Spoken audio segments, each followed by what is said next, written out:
Olivia, inangkin mo ako bilang asawa mo. Nawalan ako ng pamilya ng dahil sa'yo. Ngayon alam nila kung ano yung pakiramdam ng maloko at malinlang. Sobrang sakit ng ginawa nila sa akin. Hindi yan titigil until maparamdam mo sa kanila kung gaano kasakit ang mga ginawa nila. Habang nagdurusa ka ngayon, tuloy-tuloy pa rin ang buhay nila na parang walang nangyari. Anong pakiramdam mo kung nakikita mo? Alam kong ikaw nagbago ng mukha ko. Niligtas ka ni Philip. Ang totoo'y minahal ka niya ng tunay. Hindi na ako maluloko.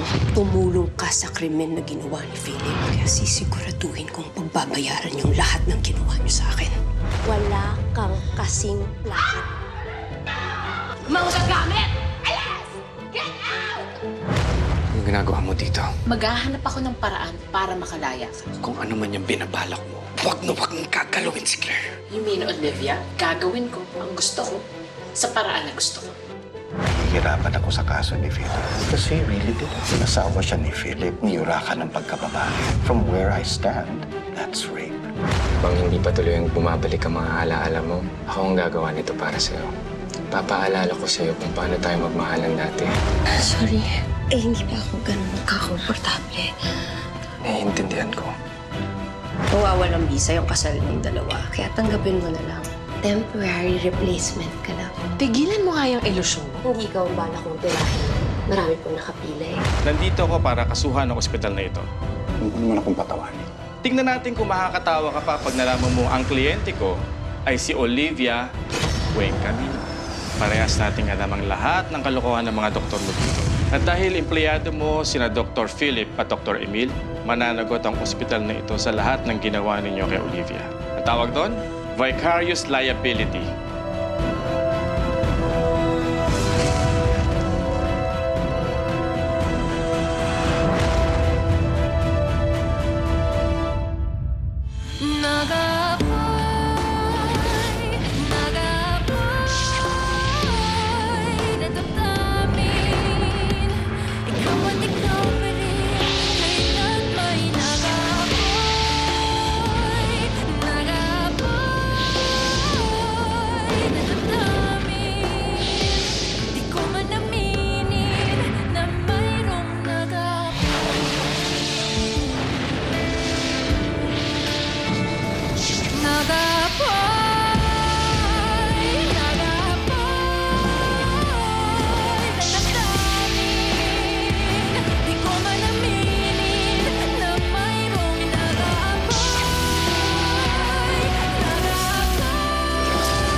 Mrs. Buencamino, malaking institusyon ang kinakalaban mo.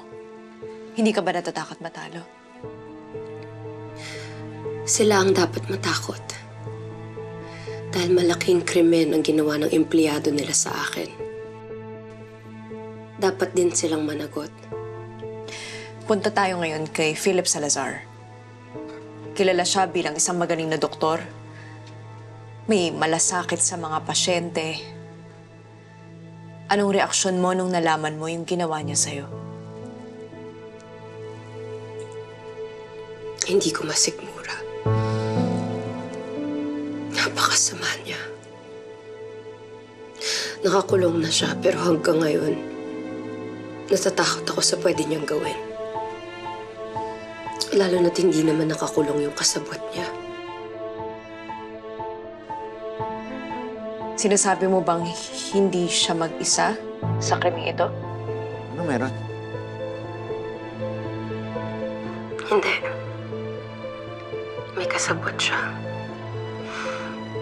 Doktor din. Maaari mo bang sabihin sa amin kung sino to? Si Emil. Emil Abelio.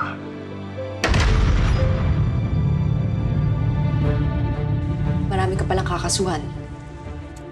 Si Salazar, si Abelio, ang ospital. Paano mo ito pinaghahandaan?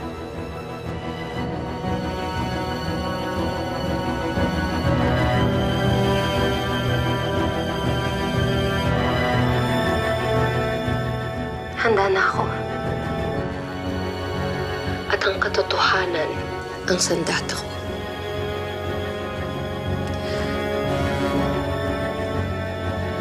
Umaasa ako na magbabayad ang mga may gawa nito sa akin. At hindi importante sa akin ang danyos. Ang gusto ko lang, hustisya. Ay, madam, kumalma po kayo. Paano ako kakalma? Tinitira ang ospital. Madam, hindi po ba yun ang gusto niyong mangyari? Ang mababagsak ang ospital? Tonta! Hindi na ospital ng mga Salazar ang pinupuntirya niya. Kami ang major shareholders. Ang ibig po sabihin? Ang ibig sabihin, dala ng ospital ang pangalan namin. Ah! Lintik na babae yan! Madam, ito pa.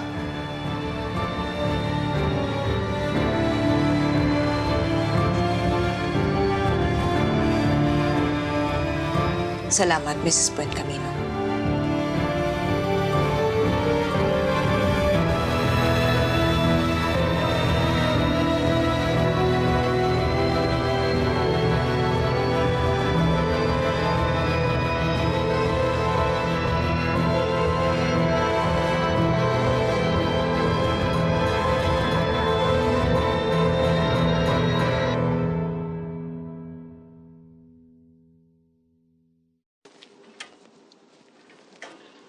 Dad, anong ginagawa mo dito?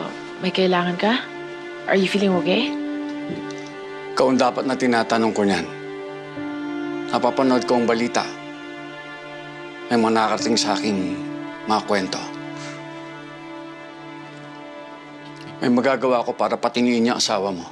Magagawa ko ng paraan para mawalan siya ng lisensya. Tingnan natin kung hanggang saan yung tapang niya. Dad, calm down. Paano yan makakatulong sa akin kung mawawala lang rin siya sa akin? Ayaw mo pa rin talaga siyang bitawan. I want to save my marriage. Yun yung pinaka-importante sa akin. And besides, Dad, ayokong madumihan yung pangalan mo tsaka yung mga kamay mo para lang sa akin. Ama mo ko. Gagawin ko kahit ano para sa'yo. I know. And I love you for that. Pero Dad, ang kailangan ko ngayon, pagkatiwalaan mo ko. Dahil pinalaki mo kung kakayanin ko ang lahat.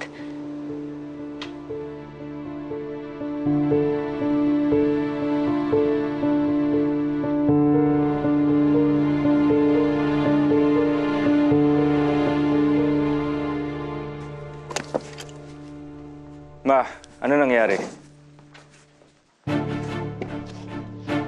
Yung peke mong asawa, idinidemanda tayo. So tama kami ni Melinda. Magkasabwat yung Philip at Claire na yan. Kaya kahit nandun si Salazar sa kulungan, ginugulo pa rin niya tayo. Posible yan, Ma. Si Olivia, dinedemanda niya din si Philip. Oh, come on! Palabas lang nila yan! Pwede ba wag mong sisihin yung asawa ko? Biktima lang siya. Si Philip ang kalaban natin. At ipinagtatanggol mo talaga siya. Alam mo, Lucas, simula nung nakilala mo yung babaeng yan, wala na siyang ibang ginawa kundi magdala ng problema sa buhay natin. Ma, uulitin ko. Hindi siya si Claire. Siya si Olivia. Do you think I care kung sino siya? Kung noon pa lang nakontento ka na kay Melinda, hindi na sana mangyayari ito. Yang babaeng yan, yan ang magpapabagsak sa atin, Lucas. Kaya gumising ka na! Utang na loob!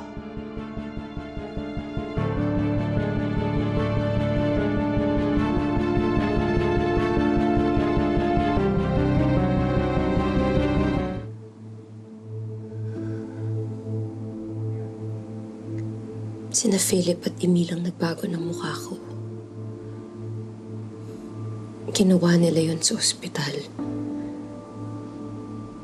Pagkatapos nun, nabago ang katauhan ko.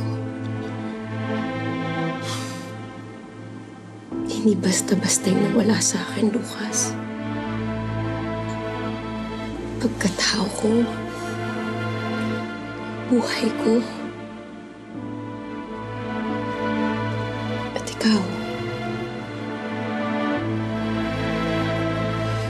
Naging parte sila ng krimeng ginawa sa akin. At yung ospital na yun, simbolo ng buhay na ninakaw sa akin. At yun yung hindi kailan maiintindihan ng mama mo. Kahit noon pa man, maliit na yung tingin niya sa akin. Wala siyang pakialam sa nararamdaman ko. Hindi yun importante sa kanya. Pero ikaw ang pag-asa ko. Alam ko maiintindihan mo yung nararamdaman ko.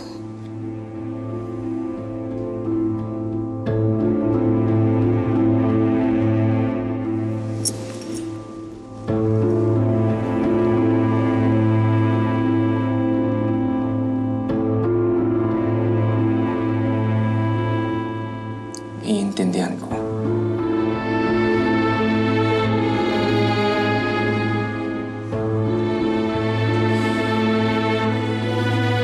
Pero sana sinabi mo sa akin. Sana ako yung naging abogado mo.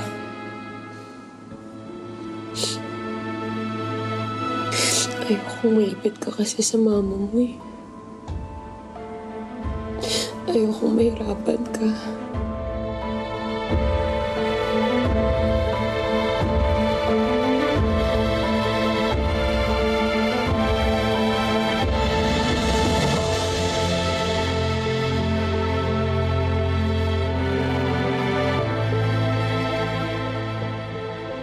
Dr. Abelio, totoo ba ang mga paratang ni Olivia Buencamino tungkol sa'yo? Pag-isipan mo mabuti ang mga isasagot mo dahil malalaman at malalaman namin kung nagsisinungaling ka.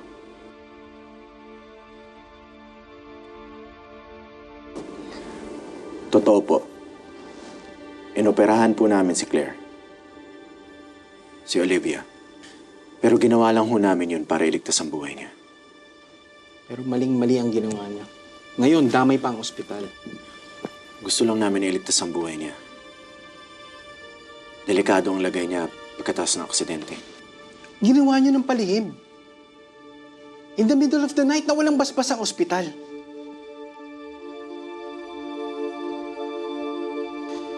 Hindi ko na-expect na gagawin mo to, Dr. Abelio. Isa ka sa mga promising surgeons dito sa ospital na to. At ngayon, nanganganib ka pang matanggalan ng lisensya. At psychiatrist ka pa namang naturingan. Dapat reliable at mapagkakatiwalaan ka. No. That's not the worst thing. Pasyente mo si Olivia Buencamino. Paano mo nasisikmurang harapin siya sa mga ginawa niyo? Dr. Serrano. Dr. Abelio, habang iniimbestigahan pa ng legal team natin yan,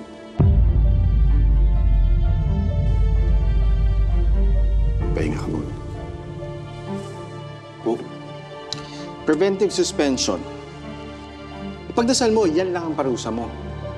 Dahil pag nanalo si Olivia Buencamino, pasensyahan tayo.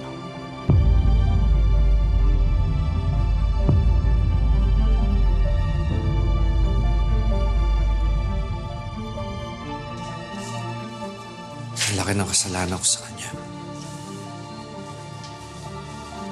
Kaya hindi ko siya masisisi kung magalit siya sa akin. Pati yung ospital na sabay namin pinoprotektahan noon, nabalik niya para saktan ako.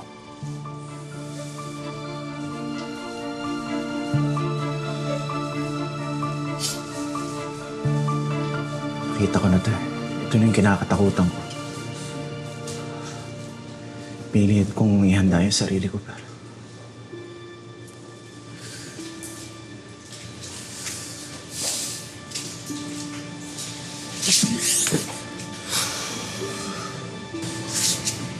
Pare, pasensya na talaga.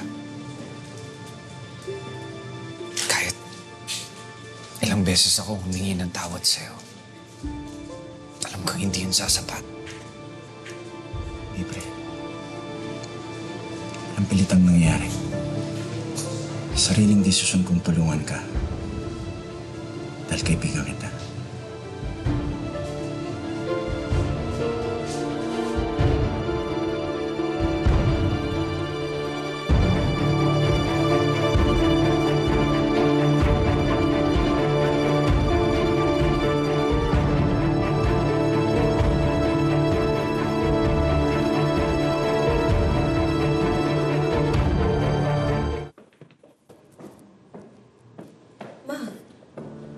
Huwag mo ako tawagin, Ma. Ang kapal ng mukha mo. Ma, kung tungkol po ito dun sa demand... Ano sa palagay mo ang sadya ko dito? Ha? Kundi dahil sa demanda. Kung galit ka kay Philip Salazar, siya lang ang idemanda mo.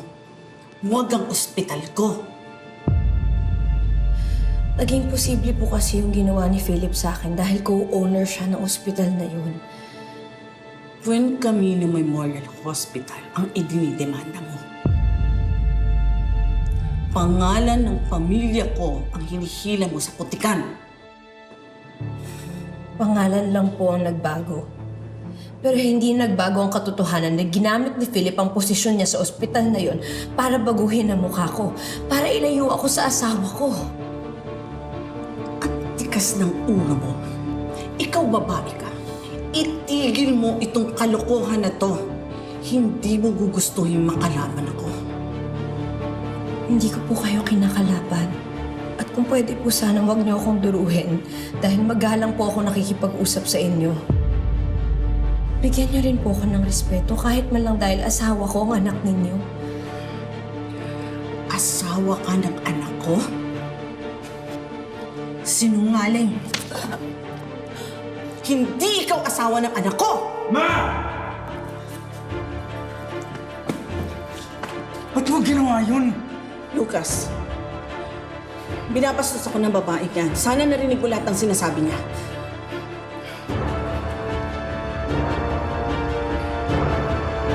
Don't you ever hurt my wife again!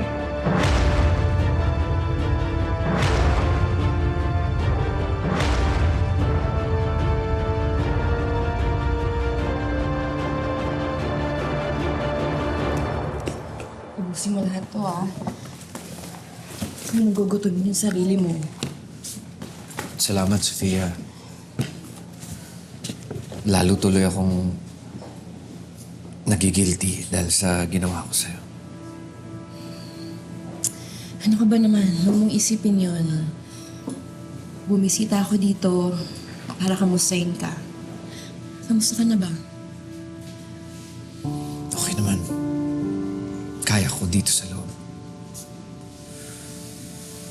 Pero ang iniintindi ko, yung mga taong nadamay sa kasalanan ko.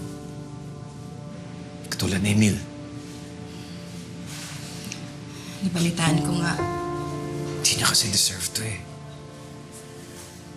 Sinabi niya sa akin na gusto niya talaga akong tulungan pero hindi naman niya ako kailangan tulungan in the first place dahil sa ginawa ko. Philip, alam naman nating parehong mabuting kaibigan si Emil. Sigurado ko maintindihan ka niya. Ang hirap lang. Kasi gusto ko siyang tulungan pero nakakulong ako. Philip, nandito ako. Tutulungan ko siya. Tayo, basta magsabi ka lang sa akin. Kikilos ako. Hindi, Sofia. Ayoko madamay ka dito. Ako ang gumawa na itong gulong to. Ako din dapat ang umayos.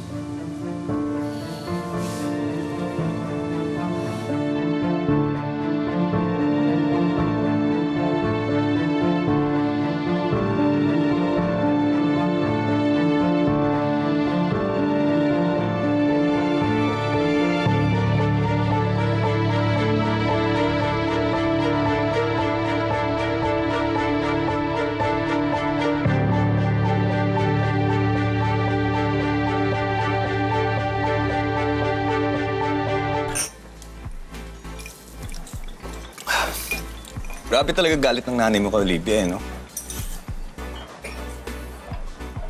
Ang sabi mo, maraming magandang babae dito. Wala naman. Ayan, no? Labo mo naman, bro. Hi. Alam mo kasi sinong gusto ko? Yung viral ngayon, pare. Si Olivia ba yun? Yung ganun. Babaeng babae. Mahinhin. Maganda nga siya. Pero kung ako, hindi ko napapatusin yun. Inasawa na ng iba, asawain ko pa. Hard pass, tol. Hindi ako katulad ni Lucas Buencamino.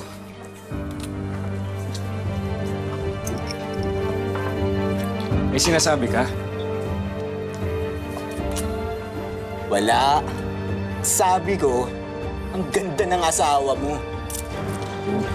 Naasawa dati ng iba. Bro, awatin mo to. Mukhang may amats na eh. Nangamats yan. Ako. Meron!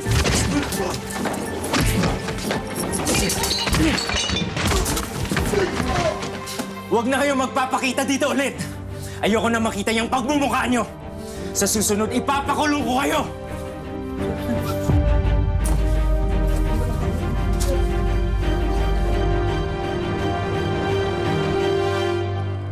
Alam mo, kung hindi lang dumating si Lucas, ilang beses ko pa sigurong nasampal yung babaeng yun.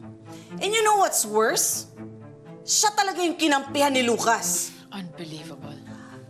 Alam mo, feeling ko, sinisiraan ako ng babaeng yun sa anak ko. Bakit? Hindi ko kasi siya pinatuloy sa mansyon? Gaga pala siya eh. Bakit naman ako magpapatuloy ng impostor sa sarili kong pamamahay? That woman has to be stopped.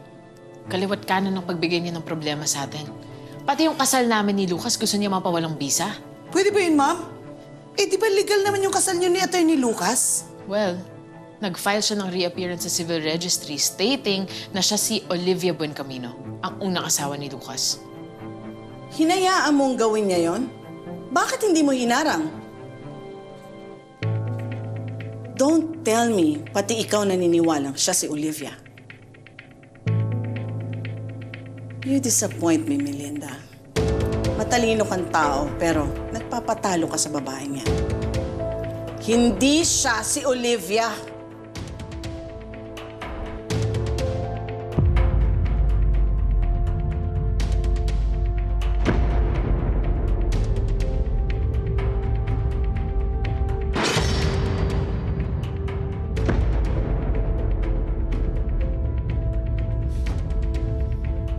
That's the thing about you, Ma. Sa tingin mo, ikaw lang yung magaling. Malamang naharang ko na yun. Hinding-hindi siya magiging si Mrs. Lucas Buencamino. Ang galing mo talaga. Kaya ikaw talaga ang gusto ko para sa anak ko. Ang galing! You're just like me. Just like me. I want to be just like you, madam. Minya, just fix my things. Just like me, fixing madam's things.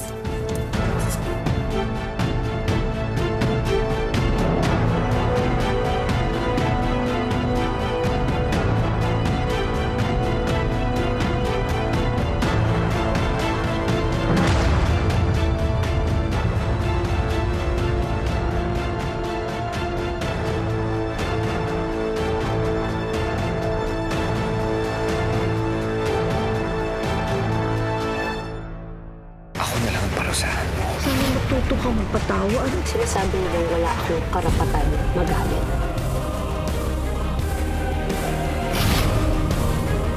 Proud ako sa'yo kasi pinagtanggol mo ako sa mama mo. Pumanig lang naman ako sa tingin kong tama. Nandun pa rin sa kabilang babae yung asawa ko. Hindi laro ka ng anak ko. Nakapagtapos pagsawa, basa na lang yung buwan. Ipakukulong ko yung anak mo. I can make you or break you. Sino kayo? Anong ginagawa niyo? Saan niyo ako dadalhin?